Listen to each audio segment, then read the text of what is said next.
স্ত্রীকে পায়ের নিচে পড়তে হবে আজকের ছোট্ট একটি ভিডিও থেকেই শিখতে পারবেন।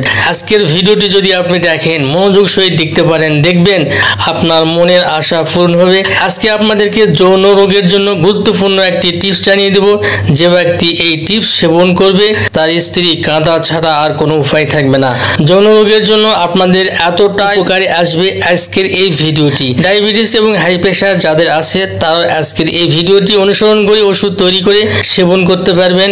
ইনশাল্লাহ 100% রেজাল্ট পেয়ে যাবেন। স্ক্রিনে যে গাছটি দেখছেন বন্ধু, এই গাছটি হয়তো আপনার পরিচিত এবং অনেকেই চেনেন। এই গাছটি এতটাই কাজ দেয় বন্ধু যৌন রোগের জন্য, আপনি জানলে অবাক হয়ে যাবেন। তো হিন্দু শাস্ত্রের মানুষ এই গাছকে খুব শ্রদ্ধা করে। হিন্দু শাস্ত্রের একজন ব্যক্তির নামে এই গাছের নামকরণ করা হয়েছে।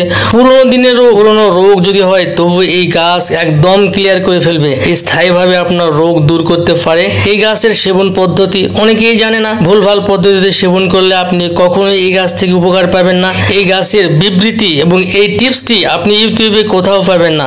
আমার গোপন একটি টিপস, এই টিপস জেনে যদি আপনি ওষুধ তৈরি করে সেবন করতে পারেন, আপনার দীর্ঘদিনের পুরনো রোগ আপনি সারিয়ে ফেলতে পারবেন। পুরনো যৌন ব্যাধি আপনি দূর করতে পারবেন। তাছাড়া এই গাছ সেবন করলে মেয়, প্রমেয়, শুক্রমেয়, ঘোলাপোষা, ধাতুক্ষয়, যাদের লিঙ্গে উত্তেজনা হওয়ার সঙ্গে সঙ্গে বীর্য বেরিয়ে যায়, তারা অল্প কয়েকদিনের মধ্যেই তাদের রোগগুলো অতি সহজেই দূর করতে পারবেন। অল্প উত্তেজনায় যাদের শরীর থেকে ধাতু আটা বেরিয়ে যায় তাদের জন্য চরম হুমকির একটি মুহূর্ত বন্ধু। যৌন জীবনে সর্বনাশ ডেকে আনে এই সমস্যাগুলো আপনাকে দূর করতে হবে। এই সমস্যাগুলো দূর করতে না পারলে আপনার যৌন রোগ কখনোই ভালো হবে না। এছাড়া দ্রুত বীর্যপাতের সমস্যা নিয়ে যারা ভুগছেন, দীর্ঘদিন ধরে ডাক্তার কবিরাজের কাছে গিয়েছেন, ওষুধ খেয়েছেন, কিন্তু রোগ ভালো হয় নাই, আজকের এই ভিডিওটি আপনার কাজে আসবে। আজকের এই ভিডিওটি যদি আপনি ফলো করতে পারেন, আমার সঠিক নিয়মে যদি আপনি ওষুধ তৈরি করতে পারেন, আমি চ্যালেঞ্জ করে বলবো আপনার পুরনো দিনের যৌন ব্যাধি সেরে যাবে। যত বড় গনোরিয়া হোক না কেন, মেয়ে হোক না কেন, প্রমেয় হোক না কেন, ইনশাল্লাহ অবশ্যই সারবে। তবে সঠিক নিয়ম জানা যায়। সঠিক নিয়মে ওষুধ তৈরি করতে না পারলে কিন্তু আপনার রোগ সারবে না।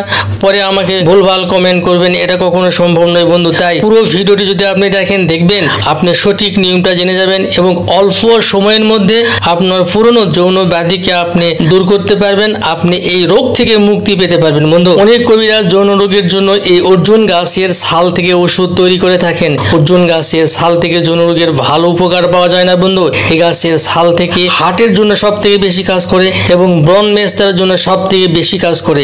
আর এই যৌন রোগ দূর করতে হলে এই অর্জুন গাছের কচি শেকড়ের দরকার। এই অর্জুন গাছের কচি শেকড় যদি আপনি কালেকশন করতে পারেন, আমার সঠিক নিয়মে যদি আপনি ওষুধ তৈরি করতে পারেন, আমি চ্যালেঞ্জ করে বলবো আপনার ধ্বজভঙ্গ রোগ, দ্রুত বীর্যপাতের রোগ এবং যাদের পাতলা বীর্য এবং দ্রুত যাদের স্পাম বেরিয়ে যায়, এই সমস্যাগুলো স্থায়ীভাবে সেরে যাবে। এবার বলি আপনি কিভাবে হাই কোয়ালিটি ওষুধ তৈরি করবেন যৌন রোগের জন্য, দ্রুত বীর্যপাতের জন্য, পাতলা বীর্যকে গাঢ় করার জন্য। সেটাই বলছি বন্ধু। আমার হাতে দেখতে পাচ্ছেন এই গাছের শেকড় উঠিয়ে নিয়েছি। এরকম শেকড় আপনি 100 গ্রাম কালেকশন করে নেবেন, নিয়ে বাসায় যাবেন, পাটায় বেটে নেবেন এবং এর সঙ্গে 10 গ্রাম হিং দিবেন। এটি বাজারে কিনতে পাবেন। দুইটি একসঙ্গে পাটায় বেটে 60 পিস বটিকা বানিয়ে নেবেন, হালকা রোদে শুকায় নেবেন বন্ধু। নিয়ে প্রত্যেক দিন সকালে খাবারের পরে, রাতে খাবারের পরে 1 চামচ মধু যদি কন্টিনিউ সেবন করতে পারেন, প্রথম দিন থেকেই ভালো রেজাল্ট পেয়ে যাবেন। দ্রুত বীর্যপাত আপনার মোটেও থাকবে না, স্ত্রী আপনার পায়ের নিচে পড়বে বন্ধু। I can challenge. আজকের ভিডিওটি এ পর্যন্তই। সবাই ভালো থাকবেন। আল্লাহ হাফেজ।